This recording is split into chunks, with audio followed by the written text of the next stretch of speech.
पर ये विषय अनेक अनंत, मन कहता है इनको भोग लो फिर हम भजन कर लेंगे। कभी नहीं, तुमसे सत्य कहता हूं, जितना इस मन की बात को मानोगे उतने प्रभु से दूरी होती चली जाएगी। और ये सिखाता है ये जलन हो रही, अगर भोग लेते हैं तो शांति हो जाए, बढ़िया भजन कर लो। इसकी शिक्षा यही है, क्योंकि जानता है भजन के लोभ से ही हमारा साथ दे देंगे।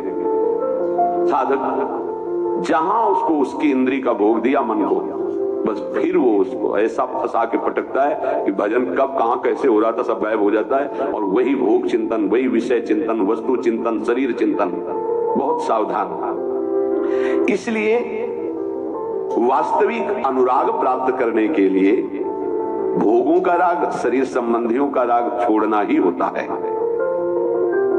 इस राग को मिटाने के लिए वाणी से गुणानुवाद करो, हृदय से चिंतन करो, नेत्र तुम्हारे जहां जाएं वहां प्रभु की उपस्थिति देखो।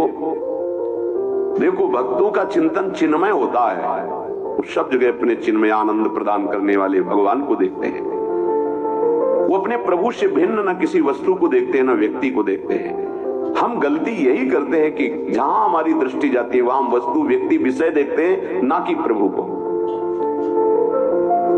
उपासक ध्यान रखे, जहां विषय चिंतन है वहां भक्ति नहीं है, जहां भक्ति है वहां भगवत चिंतन है, विषय चिंतन नहीं है। जहां भगवत चिंतन है वहीं प्रेम है, और जहां प्रेम है वहीं भगवान को प्रकट होना पड़ता है। प्रेम ते प्रकट होई मैं जाना, हरि व्यापक सर्वत्र समाना, प्रेम ते प्रकट होई मैं जाना। प्रेमावेश भक्त का भगवान को विवश कर देता है। जब प्रेमावेश प्रकट हो जाता है तो भगवत साक्षात्कार हो जाता है। पर प्रेमावेश प्रकट होने के पहले हमारी शरणागति पुष्ट होनी चाहिए। शरणागति पुष्ट होने के लिए सबसे पहला लक्षण है दैन्यता, निराभिमानिता। और यहां सबसे बड़ा दोष हमारे अंदर अभिमान ही है। मैं विद्वान हूं, मैं भगत हूं, मैं अमुक हूं, ऐसा है। दीनता हमारे प्रभु के मार्ग में, प्रेम मार्ग में सबसे पहला लक्षण आना चाहिए। शरणागत भक्त का दैन्य स्वभाव होना चाहिए। जो जितना झुकता है वो उतना महान होता है। झुकने वाला ऐसा नहीं कि जिसके प्रति झुक रहा है वो महान है, ऐसा नहीं। जो झुक रहा है वो महान है। दैन्यता। दूसरा है निष्कपटता। हमारे प्रभु की शरणागति की पुष्टता के लिए, शरणागति के तो अलग भाव वर्णन, हमारी शरणागति पुष्ट रहे, नष्ट ना हो। भगवत शरणागति पुष्ट तो भगवत प्रेम निश्चित प्रकाशित होता है। उपासक को देखना चाहिए कि दैन्यता है कि अभिमान है हृदय में। दैन्यता का स्वरूप है किसी भी तरह से हमें गाली दी जाए, अपमान किया जाए, निंदा किया जाए, तिरस्कार किया जाए तो मुझे ऐसा ही लगे कि मैं ऐसा ही हूं, किसी का पात्र हूं, उसे दैन्यता कहते हैं। वाणी से हम माइक से बोलेंगे कि हम अधम हैं, बड़े नीच हैं, बड़े ऐसे हैं, ये भी दैन्यता की भाषा है। और हाथ जोड़कर प्रणाम मुद्रा में रहेंगे, ये भी दैन्यता की मुद्रा है।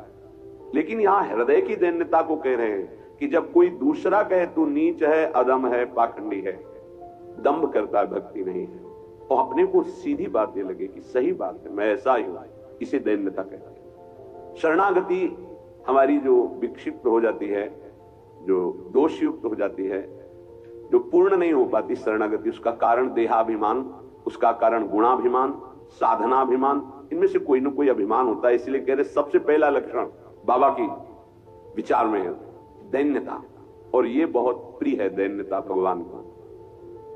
दूसरी है निष्कपटता। कपट नहीं रखना चाहिए।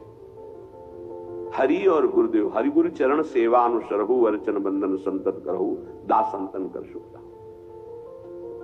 हृदय में कम से कम एक जगह तो निष्कपटता आ ही जाए गुरुदेव भगवान से। पर ये बहुत छलिया मन है, ये सर्वज्ञ प्रभु से भी छल करना चाहता है, बहुत छलिया है। अगर हमारी शरणागति का अपहरण कोई करता है तो अभिमान और कपट, दूसरा जब निष्कपटता है तो कपट अगर है तो हमारी शरणागति ढक जाएगी।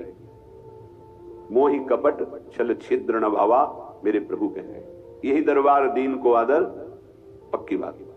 पहला है दैन्यता, दूसरा है निष्कपटता। शरणागत उपासक के हृदय में कपट नहीं। कपट का मतलब होता है कि मुख से कुछ और बोल रहे हैं और हृदय में कुछ और है। ये कपट प्रायः अपने लोग बहुत अच्छी तरह हृदय में सजा के रखते हैं, इसलिए शरणागति पुष्ट नहीं होती। निष्कपटता, जैसे का वैसा, बिल्कुल गुरु के सामने, प्रभु के सामने, उसमें। तीसरा सत्यता, वाणी में सत्य, हृदय में सत्य, आचरण में सत्य। सत्य धर्मयुग में। असत्य संपूर्ण संसार के भोग और संबंध है। किसी भी संबंध और भोग में प्रियता है तो शरणागति का प्रण हो जाएगा। सत्य श्री भगवान, नाम, धाम, लीला, रूप, प्रेमी जन। इसके अलावा सब मिथ्या। जितना कुछ देख रहे हो परिणाम देखा जाता है, परिणाम में सब झूठा। चौथा सर्व समर्पण। सर्व शब्द लगा हुआ है, तन मन प्राण एक एक वृत्ति केवल अपने शरण की तरफ। यहां सर्व समर्पण नहीं होता। समर्पण होता है पर सर्व समर्पण नहीं होता। सर्व समर्पण कुछ हमारी पर्सनल वृत्तियां हैं, कुछ हमारी शर्तें हैं, कुछ हमारा है, तो सर्व समर्पण नहीं। सर्व समर्पण दशरथ जी महाराज के श्रीमुख के वचन, नाथ सकल संपदा तुम्हारी, मैं सेवक समेत सुत नारी, सर्वस्व आपका। जहां कहीं शरणागति पुष्ट पाई गई तो सर्व समर्पण वाले की, वो राजा ही क्यों नहीं, महाराज शिवाजी, वीर शिवाजी, समर्थ गुरु रामदास जी, सर्व समर्पण। पीपा जी सर्व समर्पण। कैसा शरणागति पुष्टता का ये लक्षण, सर्व समर्पण। पीपा जी महाराज राजभाव में अपने सब राजवैभव के साथ गुरुदेव श्री रामानंदाचार्य जी के तो वहां तो पार्षद खड़े रहते थे, सहज में ऐसे थोड़ी मिल सकते हैं आप जाके। प्रार्थना की, कह दो कि महाराज पीपा जी आए हैं, स्वामी जी के चरणों के दर्शन करना चाहते हैं। जाके सूचना नहीं, वहां जाके कह दो कि हाँ राजा महाराजाओं की कोई आवश्यकता नहीं। स्वामी जी साक्षात भगवान का स्वरूप रामानंदाचार्य जी आए और उनका महाराज का आदेश है कि हाँ किसी राजा महाराजा की जरूरत नहीं। वो लगा मेरे से कोई गलती हो गई।